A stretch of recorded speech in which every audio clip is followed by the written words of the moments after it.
Assalamualaikum warahmatullahi wabarakatuh. Kita masuk ke materi selanjutnya, yaitu sistem koordinat kartesius.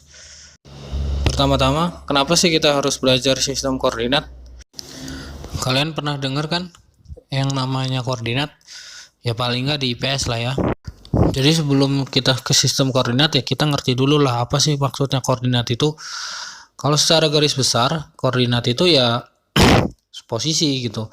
Kenapa kok kita pentingin posisi? Ya perlu diingat, kayak rumah aja, rumah kan tetap ada alamat. Indonesia ada di mana, batasnya di mana, ya kita juga nyebutnya pakai koordinat, cuma koordinat lintang sama bujur kayak gitu. Dari koordinat kan kita udah tahu batas tuh, berarti kalau kita udah tahu batas, otomatis ya kita tahu juga luasnya, bagaimana nanti apakah tabrakan sama punya orang.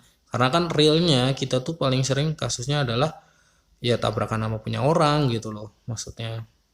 Karena koordinat itu posisi, maka setidaknya posisi itu kalau misal kita pengen ngomong pasti didasarkan oleh beberapa hal gitu. Nah, yang pertama adalah acuannya. Oke, kalau acuannya beda, pasti yang kita menyatakan posisi suatu benda itu juga beda. Contoh, kalau kita ada di perempatan veteran lah, perempatan Wilis itu, ditanya SMP Bais di mana sih? Oh, SMP Bais itu di sebelah timur. Tapi kalau misal kita dari Sukomoro ditanya SMP Bais sebelah mana? Oh, sebelah barat, kayak gitu kan. Yang kedua, ketika kita menyampaikan koordinat atau posisi, itu kan bagaimana kita menyampaikannya. Contoh, ada orang yang bilang bahwa rumahnya si A itu 100 meter ke arah timur. Ada juga yang bilang, rumahnya si A itu jaraknya 5 rumah dari rumah saya, kayak gitu. Terus ada juga yang bilang, rumahnya si A itu belok ke utara sama ini. Atau kalau kasusnya contoh kayak Indonesia aja, kita ada di berapa sih? Kita ada di lintang utara sekian, lintang selatan sekian, bujur timur sekian, ya toh. Atau bisa juga kayak gini, Surabaya ada di mana lah.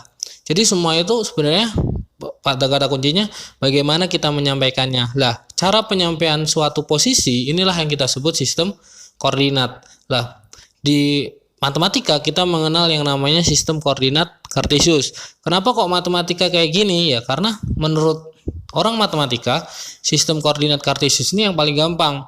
Ya, jadi kalau misal ditanya ada berapa sih sistem koordinat? Ya, setahu saya ada banyak. Yang pertama, sistem yang udah sering kita dengar yaitu sistem koordinat lintang bujur, ya kan? Indonesia ada di mana? Itu pasti apal berapa lintangnya, berapa bujurnya. Kemudian ada juga nanti kalau misal udah gede ada namanya sistem koordinat UTM. Apa itu sistem koordinat UTM? Ya nanti. Kemudian ada juga sistem koordinat polar. Kalau polar itu kayak gimana sih? Misal jaraknya 100 meter ke arah utara gitu. Nah, nanti ditulisnya jadi apa? 100,0. Nah, kalau di sistem koordinat kartesius kita menyampaikannya dengan posisi x, y. Pada sistem koordinat kartesius kita menyampaikannya dalam bentuk x, y. Nah, x, y itu gimana? Jadi dalam sistem koordinat kartesius kita mengenal sumbu x dan sumbu y. Sumbu x itu apa sih? Sumbu x itu adalah garis horizontal, sederhananya seperti itu. Sedangkan sumbu y adalah yang tegak lurus terhadap garis horizontal itu, atau dengan kata lain vertikalnya lah. Nah, cuma nanti perlu diingat apakah x itu selalu horizontal? Enggak juga. Jadi nanti untuk tingkat SMA kadang x-nya itu jadi miring.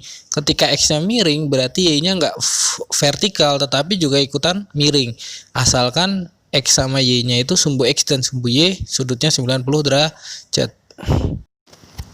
Pertemuan sumbu x dan sumbu y ini kita namakan biasanya sebutnya titik 0,0.